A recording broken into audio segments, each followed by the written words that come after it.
showing off his new It's actually, that's good work, health and safety practices, I'm sure. Did you need to see my new shoes? Yeah, I've heard all about the new shoes. 5,000 steps. Chocolate. What a while. Right, we're up to item 7, page 27, committee members, and this is the bid policy review, and we've got Calvin in front of us. Yes. This report is a recommendation from the Business and Improvement Subcommittee for the policy to be adopted, and it's gone through a review process with that subcommittee, and is on the elements of, I am going to ask that the committee stick to the discussion on the elements of the policy. This policy is about going forward whether other areas in the city at some point in time may like to create a bid, and this policy will cover that. In the past, the policy has only covered the one central business association that council set up some years ago. So I am asking that comments and questions are restricted to that policy. But over to you, Calvin. Thank you, Councillor. So I'll take the report as read, but I will just walk through some of the process around how we got to where we got to. And Madam Chair is correct that the review was focused on how the city might utilise bids in the future. So I'll work that through now. The bid policy was delegated to the B&I subcommittee in 2014, was placed on some hold until the end of the CCTP was adopted. And then in 2015, the B&I subcommittee approved the establishment of a working group of council and external stakeholders to undertake a review. The working group met 4 times to consider the information of the bid and look around other countries' bids and see how we compared to that. A final draft was adopted by the subcommittee on the 10th of March and was endorsed for targeted consultation by 7 organisations, which I undertook myself, and their feedback was summarised as per the report on pages 28 of your agenda. As a result of the feedback, we saw there was some emphasis that was required around the strategic intent of the bid, and both now and into the future, and that was included as point 1.7 of the policy as page 31 of your agenda. So we have considered the significance and engagement policy. We don't believe there's any requirement to do any further engagement on it. The recommendation that we have currently in front of you needs to be amended somewhat. That it would be A, the report is received, we would delete the current B, and that item C, the attached draft business improvement district policy, be adopted as final for recommendation to council. Right, thanks, Calvin. Sorry, would you go through that again, Kelvin? What the report we received? From the start? Oh, just take out B, was it? Okay. Yeah, just take out Thank B. you. Take Yep. that, please.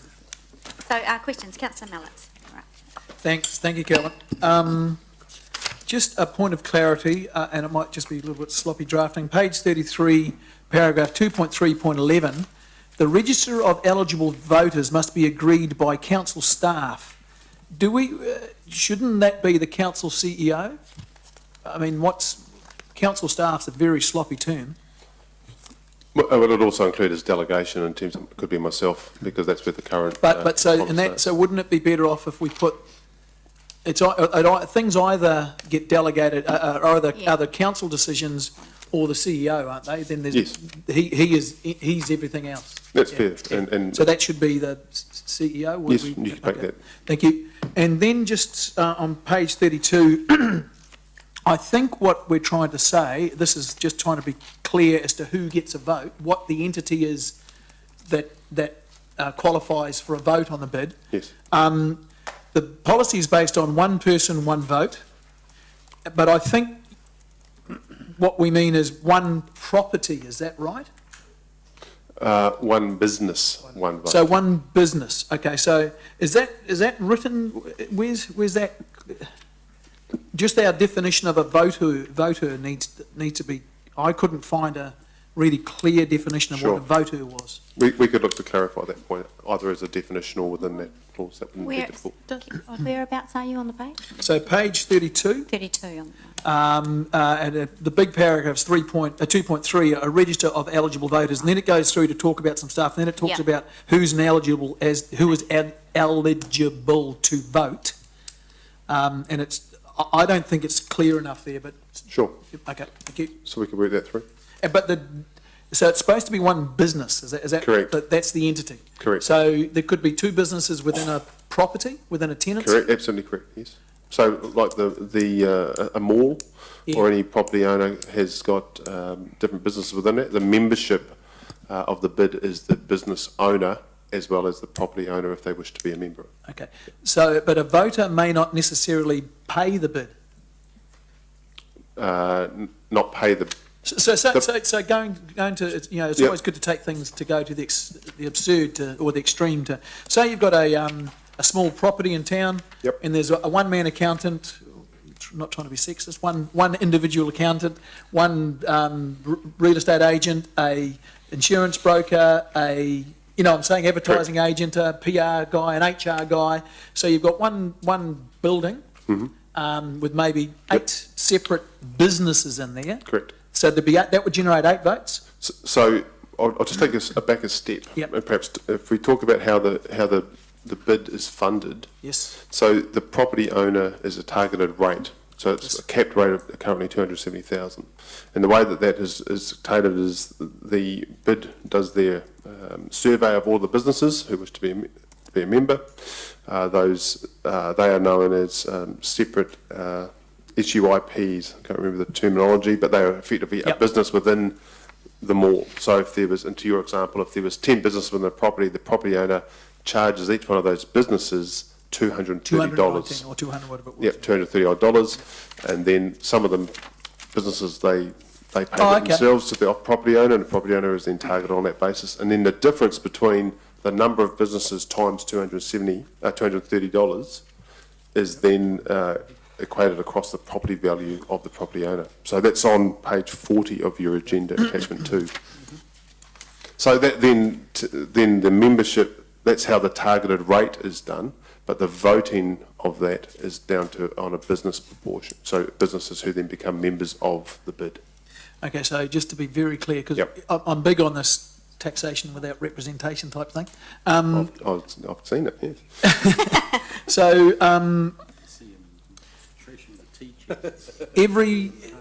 did what you just said then say that everyone who's paying $230 is getting a vote? Well, remember, this is about setting up the bid, the establishment of the bid. So the process is there is a survey of members. Do you want to do that? Yeah. Are you intending to be a member of the bid? And then those who would register under that and approve then have the vote. But and then that would then determine the funding policy and Okay. the caps.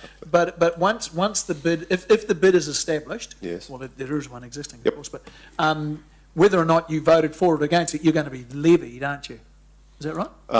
As a property owner, yes, you would be, as a targeted rate. As a property owner, what about as a, And the property owner either passes that $230 charge onto the business, so that happens, or some businesses just pay it direct, or some property owners say, no, that's fine, I'll pay it. So it's a mixture between, but generally, and we don't have the specific stats, but generally that charge per business is passed on by the property owner. okay. Kind of know what I'm talking about. Yes. It is tricky to get your head around, to be fair. Okay, any other questions on the reports? Questions, Councillor King? The levy or the rate is paid for by is charged to the property owner, which may get charged on, depending on the rent agreement, to the shop owner. Yes. So the funding actually comes from either the shop owner or the building owner. Correct. And we as council are just simply the mechanism by which the funds come through and then on to the agency itself. So we're simply the mechanism that holds the money and passes it on. Correct. On page 37.8.1, so this isn't council's money, Yes. this is other people's money, and in this policy, council may disestablish a bid at any time and is not required to conduct a poll. Why is that required there when it's somebody else's money? So I think, given it's a targeted rate, it's a security mechanism also for the members. So whilst they have a membership base, and the bid organisation would have its own memorandum, they'd have their own constitution and in their own rules. If there was concern from the rate-paying businesses or the owners, they may come to us and have those concerns, and if we thought they were valid, that gives us that ability to protect their investment as well. Point 7.1, a decision to change the boundary area has to be approved by council. Yes, because Same question. Same question, because you're protecting the investment of the individuals or the property owners. If for example, if the bid agency decided to widen their area, we may have to make sure that the property owners who were within that area had agreed to the fact that they would then have a targeted rate put upon them. 6.3, the council may make the final. This council will make the final decisions on what the targeted rate is. 6.3. 6.3. I can't see that. Same question. If this is an independent body who That's explained. money is taken from them, we're only the collecting agency and passing it on, isn't there a lot of power and control here given to council? No, I don't think so. I mean, within the actual formulation to get to that point, you've been working with the bid agency or the bid proponents to a point where you would actually understand who was trying to do the work, who was involved, and enable us to work with them. I don't think it's a unilateral decision at all. Same question for 4.6, the council must be informed of elected officers. Somebody else's money, it's not our money. Why are we so involved in it? Why are we so involved and hands-on with all of these clauses? Well, again, I think it's not a unilateral decision, or you're looking at one clause in isolation of the 8 other pages of clauses that move you to that process. So I don't see that it is a unilateral decision. I don't see that it has a power base. It's simply the way by getting there and keeping both an organisation like council who wishes to see economic development happen within the CBD in this case, and those who are also supportive and proponent of it. If they weren't supportive of it, the bid would not occur. 3.5, same question. Very Changes similar can't be answer. made without the council. 3.6, the council has 3 appointed members on the council.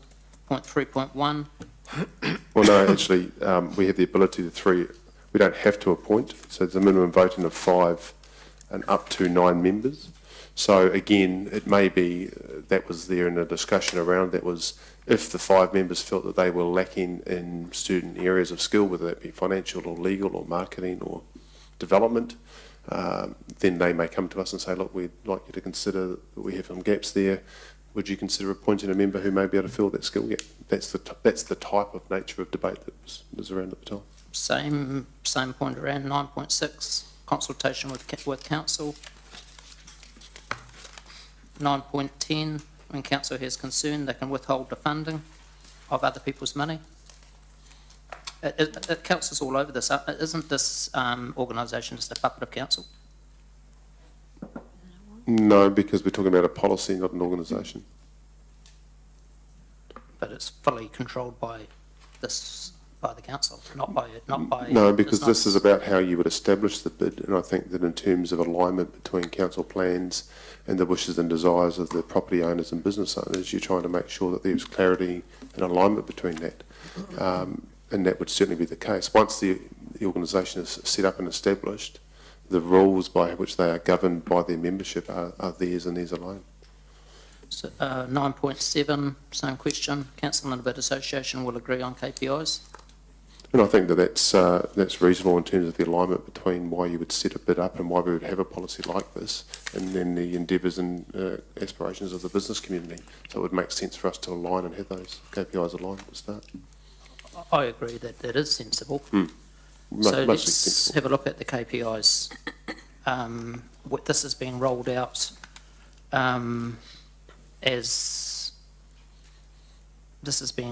as a proposal to roll it out into other areas of the city. Should other areas of the city put their hand up and council agree? Correct. And so you have to ask that there is a bid in place at the moment, and is it working? So let's have a look at the KPIs that are in this document. How long has the current bid been in place for? It's a very good question. For my time, I might just refer. 5 years? Current bid has been around for Oh, 8 years. about 8 years. So it's been in place for 8 years. So going to 9.8 on the KPIs, what's happened with the total retail spend in the bid area at the moment over the last 8 years? Well, let's be We're not clear, going- Sorry, we're not yeah. going to talk about that. We're talking about a policy. And I did ask the committee to refrain from those questions that... Madam Chair, it's totally reasonable when we're rolling out a policy that could be rolled out right across the city into every Te Rapa Strait, Frankton, eastern Yes, I know- suburbs, I know different areas. It's exactly what totally you're reasonable to implying. ask whether the current policy is working before we vote and agree to roll it out. And if this isn't the appropriate time, there is no So appropriate that time. wasn't the exact tenor of your question, but is the current policy working? No, well, that wasn't my question. My question was, over the last 8 years, what's happened to the total retail spend in the CBD? so what I can tell you is that those are the proposed for the new draft of the KPIs. They're not the ones that are the current draft, but they are the ones that are proposed for the new. So in terms of the overall KPIs, this is the whole point.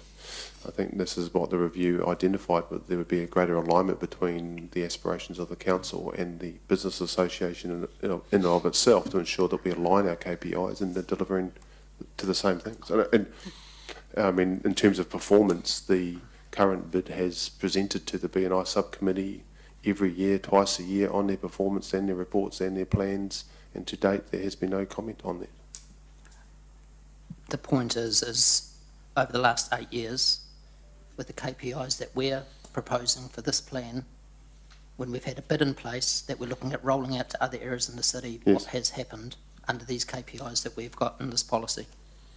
What has happened to the total retail spend, to the total number of business, to the number of employees, to the perceptions of safety, to the commercial rent values, to the Okay, vacancy councillor rates? King, you don't need to read something that's in front of all of the committee members. I'm making a Your point, yes, and I understand your point, and it's on page 38 and it's 9.8. That's all you need to refer us to. And I think Calvin answered that. When do we get a report from the only one organisation that reports under this policy at the annual? plan? Excuse me, I'm still speaking, I'm not repeating myself, and I am quoting from the policy. And I'm Sorry, trying the to make last a time I point. checked, councillor King, I'm chair of the committee and I am trying to be helpful. I am trying to keep people on point, and this is about a policy. So if you will allow me as chair to just make sure that your question gets answered, Calvin? You interrupted me in mid-sentence, I haven't Excuse me. even finished my point. So we would normally have Thank 6 monthly and yearly reporting Right. requirements, and those KPIs would normally be presented to, as well as their plans for the forthcoming year, which has happened and is about to happen in either the next subcommittee meeting or the one after that, with confirmation of the agenda. Great, thanks. So who in this room knows what's happened over the last 8 years since the bid's been in place to these KPIs that are in this policy under 9.8? But I think what you're talking about is the impact of KPIs on the CBD. I have some that I've just pulled off myself off the Infometrics work, versus those that are related to the performance of an organisation, which is what we're not here to speak about.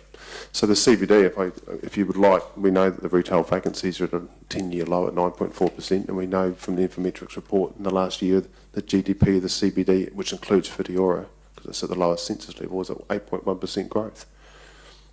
So It's there over is 10 years? No, that's just over the last year. Oh, last year. But we can compare that because we have got that data, but I haven't got that data prepared for you today because that's not what we were here to discuss. I think it's very much what we're here to discuss, because we're looking at proposing this policy to roll it out to other areas should they want to. We need to look at what the performance of this policy has been, which has been in place now for 8 years in the CBD. It's a live example. And if you'd like me to find that data for you, I can, but I don't have it with me now. And councillor King, you have sat on the Business and Investment Subcommittee and been through this entire journey. At any time and point, that information could have been available to you and is available under the appropriate committee minutes and agenda. And I most certainly have been sitting on the B&I committee, and every time I've tried to pass an amendment on this policy, no other member on the committee would second it, so it couldn't even get to the stage of That's debate. democracy. This is our chance for Sorry. debate today. Because So if you can just continue with your questions, thank you. I'm replying to the point that you raised.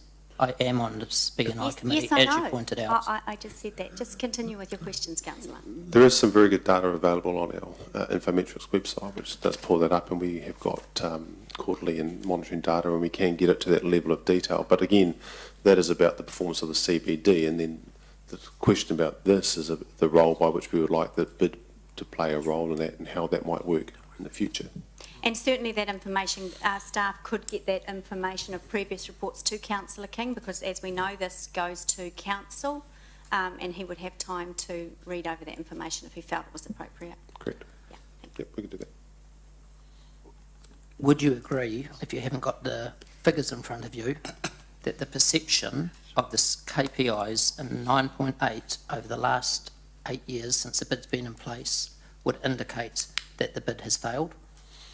No, I think the perception is that there are drivers for the change in the CBD, one being the move in retail to big box retail in Te Rapa, the move to internet shopping and the change in the nature and the growth of the city away from the CBD. Is there work we should be doing collectively across that to inform and enhance the CBD? Yes. And there's a perception that the CBD's got some holes in it? Yes. Is that correct, driven by the facts that we're seeing come through now? No.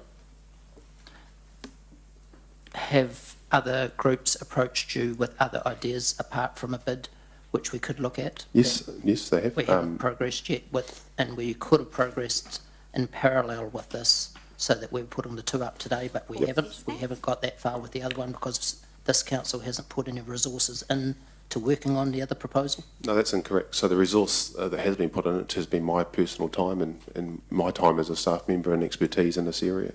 And we've offered that to the Property Council. But of quite heartening note is that both the Property Council, the Chamber of Commerce and the HCBA have initiated discussions whereby they have realised that even under the existing bid, they could come together and achieve greater things if they had a compelling narrative that would entice the membership to get behind their plan. So those discussions are underway, and in fact we had both representation, the acting chair of HCBA and the chair of the Property Council was sitting in the room at the start of the meeting. We're prepared to listen to this debate, but had to leave because they're busy professional people. Is it possible that the current bid has failed not because of the structure, not because of the people who are working on the bid, but because it's so heavily weighted and controlled by council right the way through this document? So they're trying to please council as well as trying to revitalise the city, so they're torn apart between the two? No, that's certainly not what the records would tell me when I look at the B&I subcommittee where they presented their reports on performance. It's been adopted, they've been congratulated by all on that committee, and their plans have been adopted in full. So I think we're trying to confuse the issue of the performance of the CBD as a location and a destination for office, retail and livelihood, which is what the CCTP plan is trying to transform, versus the bid policy and its role in that. Particularly at the moment, it's focused on retail and operative, and they would say that that's part of their deal, but that is where their membership is wanting them to go. They can, within the bid policy, change that to be more strategic, and I think the recognition of the Property Council, the Chair and the Chamber, is that they've identified they could come together and have a discussion about how that might happen. Thank you, Calvin. Thank you. Thank you, Councillor. Councillor Mallett, then Councillor Gallagher. Thank you. And it's very helpful, actually, Kelvin, that you're the guy sitting in the seat, because, to be honest, you weren't there when the first bid was set up, so you've got nothing to defend or anything like that. So you're in the clear, mate. You've got nothing to. Gee, thanks. Not that I suggest you would try and do. No, no. Anyway. But look, I just got to commend Councillor King on the questions he's asking, and all due respect, Angela, they are exactly the right questions about accountability and objectivity and reality that need to be asked. And one of the underlying themes that he's come through is, who runs the bid and who is it run for. And if you look at 10.1, under dispute resolution, that is a resounding, the council has the final decision about whether or not to set a targeted rate, the amount of that. Okay, you don't like me reading stuff, so I won't. But it's basically you can take out all of the other stuff and say the council has the final decision on everything. 10.4. So 10.1. on Oh. page 38. So it's the bottom one under Yep. dispute resolution.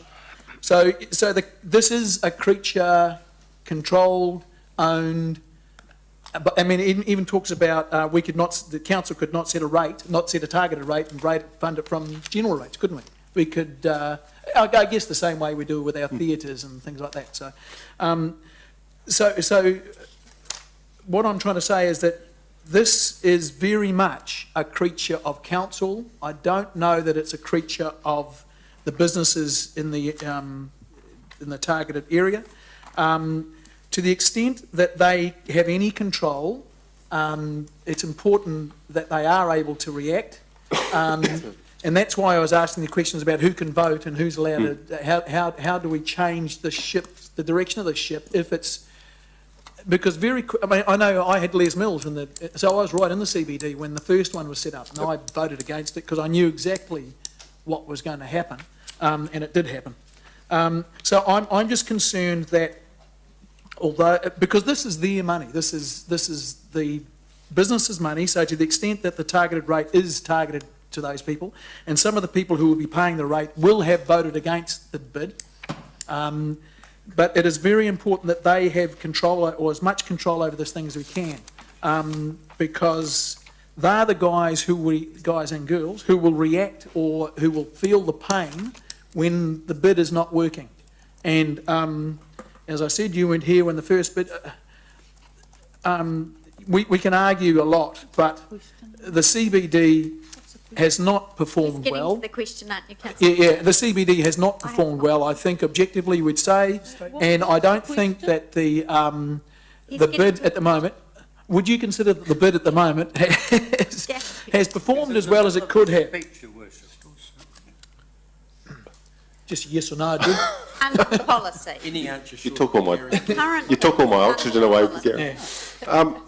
I think there's two things to be very clear of. The review policy that we have in front of you is about the establishment of a bid, not about what the agency then does afterwards. That is directed by their own. But 10.1 is all about after the establishment. Correct, and I think, but that's also about that alignment between the objectives of council and the objectives of the organisation and their membership, which drives what they do.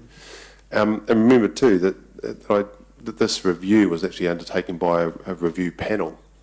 So there was a group of 7 people who came together to look at this, including those who are property owners and those who are businesses, and they looked at this and they felt that when you understand a bit about the establishment, that this was fair and reasonable. And again, when we only look at one clause in isolation of the however many pages of clauses there are, then you can draw that conclusion. But when you look at the process by which a bid is established from page 1 through to the end, it's quite clear that it's supposed to be a collaborative effort to establish a bid where there are compelling and partnering objectives. If that wasn't the case, then the bid wouldn't get up. Once the bid is established, then it is driven by the membership and the rules and the constitution and the plans of the membership. And if the membership were incredibly unhappy about the bid, I would imagine there would be no one turn up to an AGM, or if there was, they could take over the board, as happens in any type of public membership basis, and could run the plan as they saw fit. So, to your point about how that could occur, I think again that's where people like the acting chair of the HCBA and the chamber and the property council chairperson have come together to say, look, we've got a different view on where this should go. Can we work together under the existing vehicle to make that work? Now, if they come back to us with a compelling narrative and a compelling reason to either increase bids or do something different, we would look at it. They haven't done that to date. Councillor Gallagher. Yeah, so just to go back on that, so basically you've had people in the room, including the Property Council, Chamber, HCBA. So the 7 that we spoke to. As per your discussion in there, they've got a discussion happening underway. Yes, they've begun, and that's why they were here today, to show that they were working together as a So collective. what is the Property Council Hamilton branches, if I may, if you don't mind, what is your latest understanding of their approach moving forward, given the fact that they have made submissions? Yep. So they twofold. They put out a manifesto on the development of the CBD. And when you look at that manifesto aligned with their own CCTP, it's closely aligned. The outcomes they both seek are similar in alignment. The difference is in the vehicle by which they would like to see that achieved, which is what they've termed a CBD board, which over 3 years has requested something like $50 million. Now, that's not necessarily all from council. The question we had as a subcommittee back to that group was a 2-pager on that needs some further detail around how would the membership be determined, who do you represent, those sorts of just very operational logistic type questions, and we've asked them to go back on that, and I've offered my support to work with them on that. And in fact, since that time, there has been discussions between the acting chair of HCBA, the chairperson of Property Council, the Chamber of Commerce and myself about working together to shape something up, either through the existing vehicle or something else that may occur. So if council recommends to full council that we proceed with, the recommendation as per your report, as per the report from the subcommittee, Yep. that doesn't impede that further work. Not at all. I don't want to put it in your mouth. Yeah. So what I don't want to do is lock us into a particular position. Yep. If in fact things evolve. Correct. So, there's no consideration that the existing agency is under threat at all, as was reported. That's incorrect. There are discussions going on between various interested parties about the vehicle, the mechanism by which the CBD could be developed in partnership with council. Whether they use the existing Yes. vehicle and come back to us and say, look, we've got a membership that's behind our plan and we want to do something else, or they come back with a new idea that's on the table. But what you're saying from you, Yes. your understanding clearly is the players are in the room. There is comprehensive discussion still happening. Yes, or beginning to happen, and again, that's why they were both here today. Thank you. Thank you, Excuse me. councillor. Questions, councillor King? Further Yeah, I'm questions? just challenging what you've just said, General Manager Kelvin.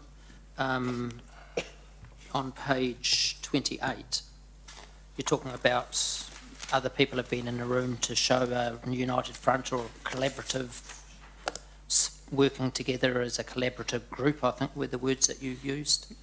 And when you look at point 12, this consultation clearly doesn't say that. No, and that's 3 correct. people didn't bother to reply. 2 people, one other group's very lukewarm. In fact, the only group here that's supportive is the people who are receiving the money at the moment. No, I don't believe that's correct. There's those with the feedback around the bid in its current shape, but they also recognised and understood the current policy and focus and felt the design was not correctly aligned to strategic intent. Now we've adopted or changed our policy as you've got there in attachment 1, in phase 1.7 we've strengthened that. But because of that discussion around the policy itself and the issues that were raised from the consultation and then subsequently raised out of the B&I subcommittee, those groups have come together to see if there's an opportunity to work together. I mean, it is fair to say that under the existing bid policy, you could achieve very big strategic outcomes, development outcomes, and retail and marketing outcomes. That won't happen under the current plans because of the resourcing and availability that they have. But the fact that this has actually brought those groups closer together, I think, is a reasonable outcome. So comments like the Property Council felt that the bid in its current, as a current mechanism to drive Property Council manifesto was insufficient, that's not supportive.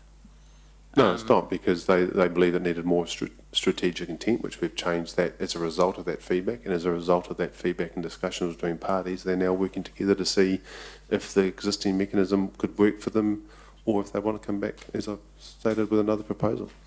So The exciting thing is they're working together on the same outcome. So you've gone to 7 organisations. The first one says, we don't need you.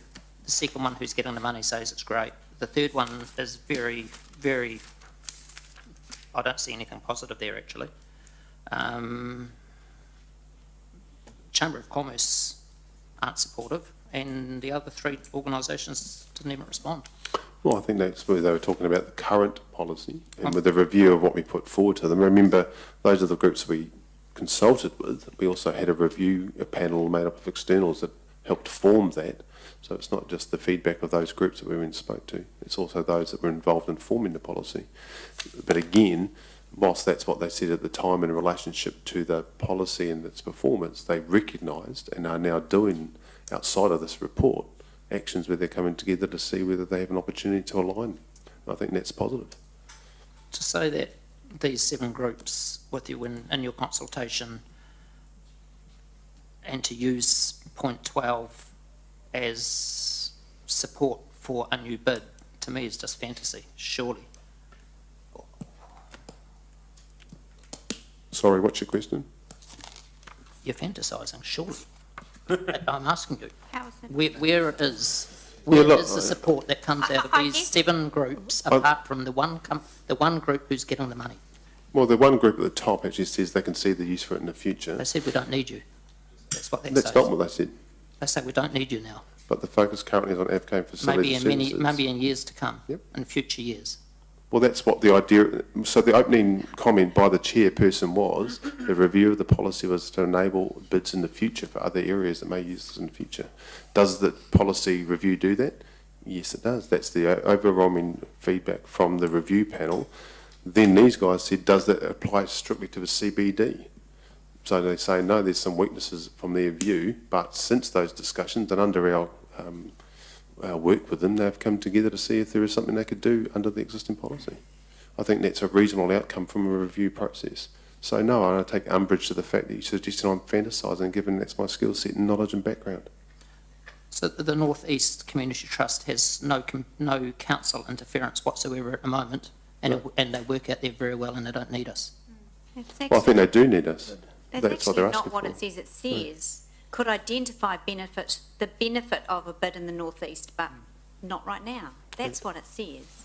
And in fact, what they did say, also say, and it's not in there because it's secondary to the purpose of the review, was that they thank us for having brought it to their attention so they can start with a business association. That's useful. That's good community starting point. And if they get to a point in future years where there is a hub out there, they can come to us under the same process. Any further questions, councillor? Thank you. Okay, thank you. Are there any other questions? Just when you, look, I'm going to move with your recommendation, so we're on page 27, to take B out of there. And also, if councillor Mallett raised 2 things, nobody seemed to object to them, if Well, you can no, bring... sorry. Sorry? I was going to cover those when I spoke. If you'd like me to cover them now, the policy as written actually covers very clearly what he raised, 2.3.3. Each property owner and business occupier on the list must be contacted to establish who will be their registered voter. So I think the question was asked was quite clear, but I'm not sure the answer was accurately Well, actually, answered. one of the things that... So which question are you addressing? So I think your question was about, who belongs. Who the voters are and who pays the rate? Property owner and the business occupier, 2.3.3, they are the people that go on the list. They have to nominate who's their person, one vote. Okay. And I think the question you asked about who gets rated and how that works was answered. Yeah. So just. I'm just simply reading from the policy because I Okay, think just it's quite for clear. clarity, so everyone who's, so that room with that building with 8 rooms in it, one's a mortgage broker, one's a, or there might be 8 mortgage brokers in there, and they're all self-employed blokes. Yep. They get 8 votes, do they? Yes. Okay, so there's a huge potential for gerrymandering there, eh? I mean, I'm a bit young, I don't know what gerrymandering means. it's an old-fashioned term, for rigging the vote. Oh, right, thank you very much, mate. Dave knows what it means. No history. I mean, I guess... Right-wing dictators. Yeah.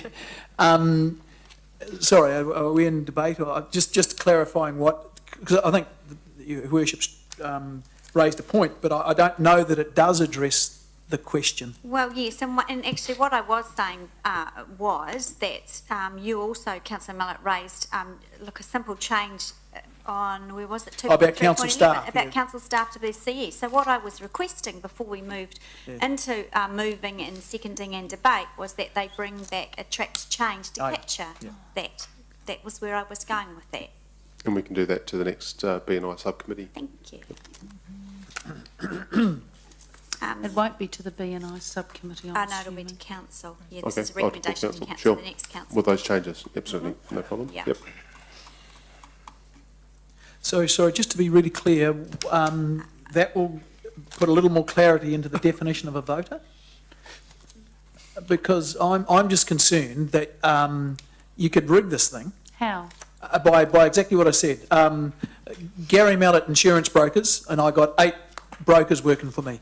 I decided Gary Mallett Insurance Brokers wants to have 9 votes. Gary Mallett's going to be an independent contractor, and all my other 8 guys in there are going to be one. We can now suddenly get 9 votes. No, it's the one business, and I think this Well, is no, about... but they're for all self-employed brokers. Sure, They then become individual businesses. but it's about the unit, so the... Yeah, no, and that's why we just Yeah. need clarity on that. So it's the Physical. the physical unit of business. So if you look at a mall, it would be the chemist and the, Yep. within the property, the chemist and the shoe Which shop. is the same as my insurance brokers guys, you know. But, well, no, but assuming they're all not in individual closet offices along... Well, along the building. if you're in a building that's got 8 rooms Well, or 8 desks, you could only have, you just No, need it to have 8 would different have desks. to be it's a business unit of itself, so you'd have 8. I'm assuming Gary Mallett Mortgage Brokers would have, I'm not one I'm not a office. mortgage broker, but and you'd have your 8 people working in that one office. It's the one, and again, as the Mayor did point out, it's that each property owner and business occupier on the list must be contacted to determine who that registered voter is. And again, this is just for the establishment of the bid. look, I'm not trying to be. No, I know. I'm just trying to. Yeah. But I think that makes it clearer around that role. And once the bid is up and running, the agency has its own rules and constitution to then determine what its membership Who it voters, basis whose is. its voters Correct. are. Yep. Yep. Great. So can I just be clear, the track change then would only reply to the idea about the staff and the CEO delegation? Yeah, that was the only other thing that I Yep. picked up. So, Your Worship, are you wanting to move this? I'm happy to move it, which would be A and C, that the draft business improvement district policy is adopted and recommended to council. I'm happy to second that. Is B left out? Well, B is not relevant. Would they have to say subject to those changes, those few little changes?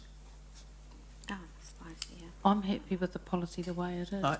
Do you, in your expert opinion, believe that you need to track any changes in this policy for clarity? And if you do, where?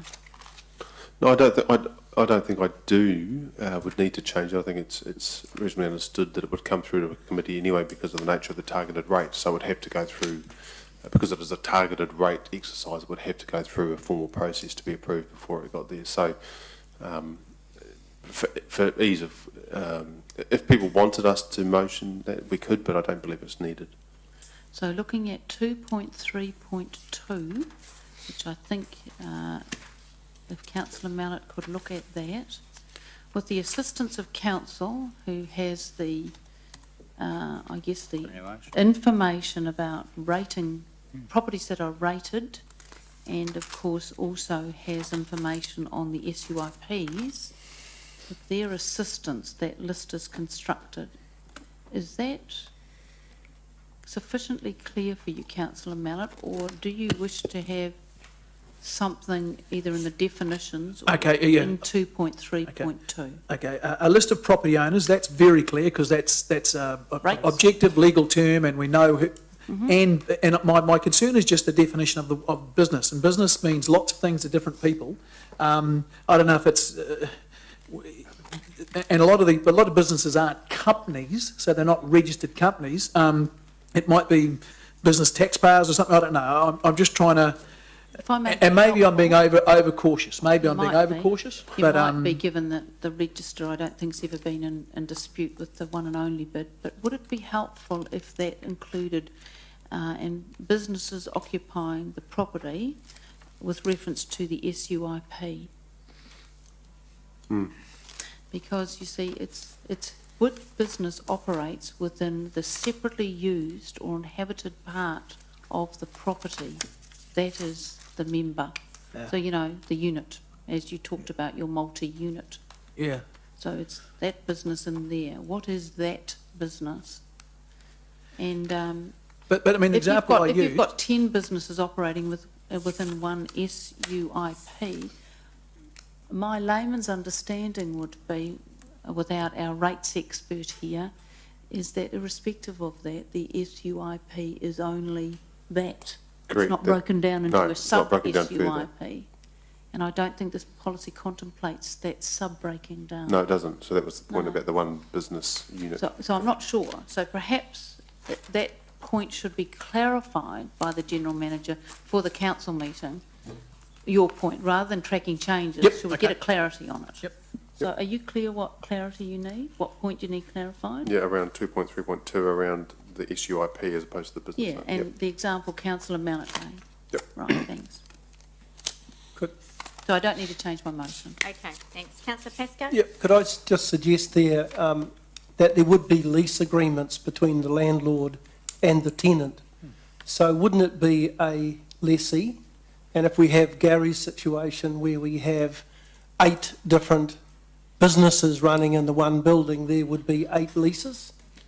So therefore it would be fairly easy to define?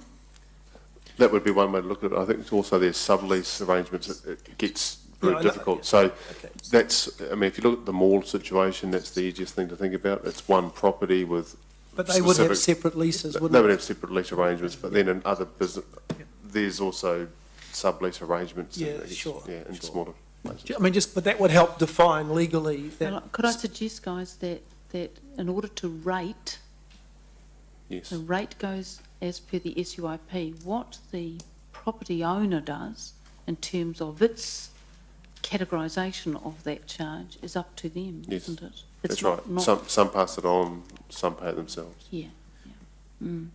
That's right. that's about the rating, but it's the voting thing. Yeah, again, this is about the establishment Okay, yeah. I of understand. it. So once it's established, that just gives you the base, and in fact, the bid agency has to then each year go around Its for own the rules. calculation and do all the numbers again, which to their own costs. So that's how we actually end up with the numbers. All right. Question, councillor Gallagher? 1.7, that's still in there?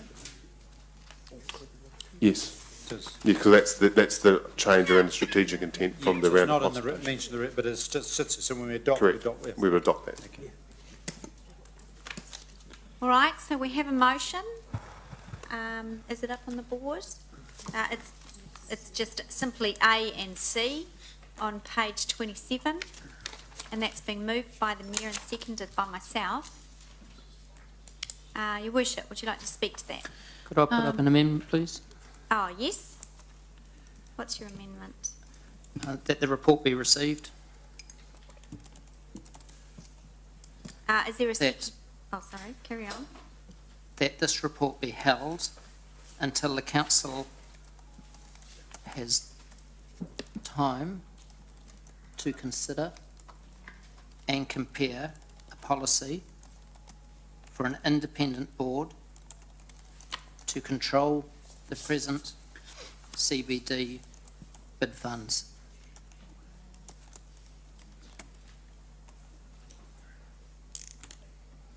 All right, we'll just get that up on the board.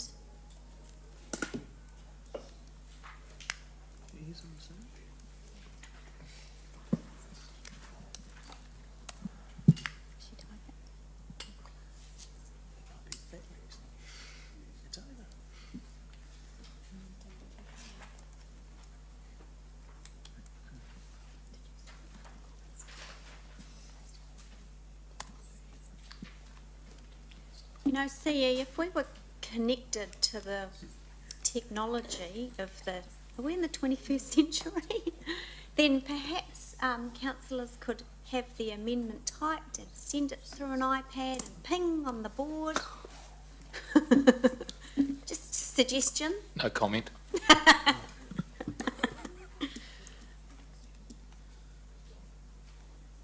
Do we have a problem? No. Okay.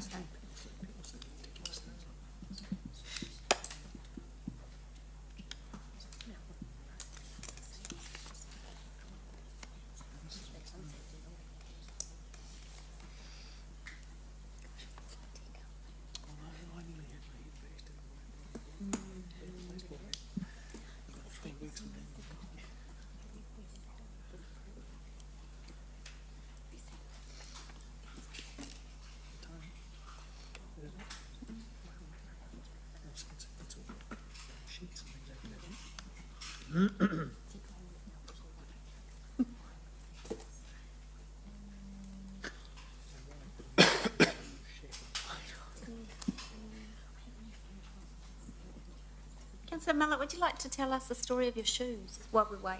Oh, no. I didn't hear it. Do you want to know about It's it? got some new shoes. Apparently they're fabulous, like high tech. No, it's Jump over the, tall buildings. it's the collaboration by which he purchased them. Yeah. That is the key Oh. point, isn't it? Communities working together, I know. see? I'm all into this I stuff. thought it was yes. excellent, actually. It's Hannah's share price has gone down, has rock bottom this afternoon as a result of that sale. A little bit of shoplifting never hurt no one.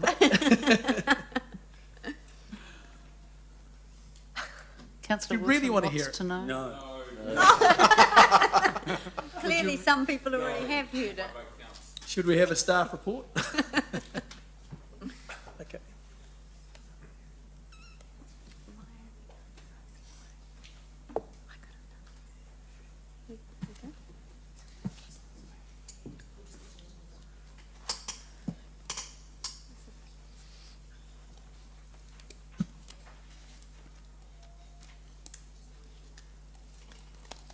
Remember the days of the blue screen? Remember that Yeah. used to be what happened when Microsoft Word? Okay, hey, let's take a 5-minute break. 4:05. What are we doing? We're just waiting.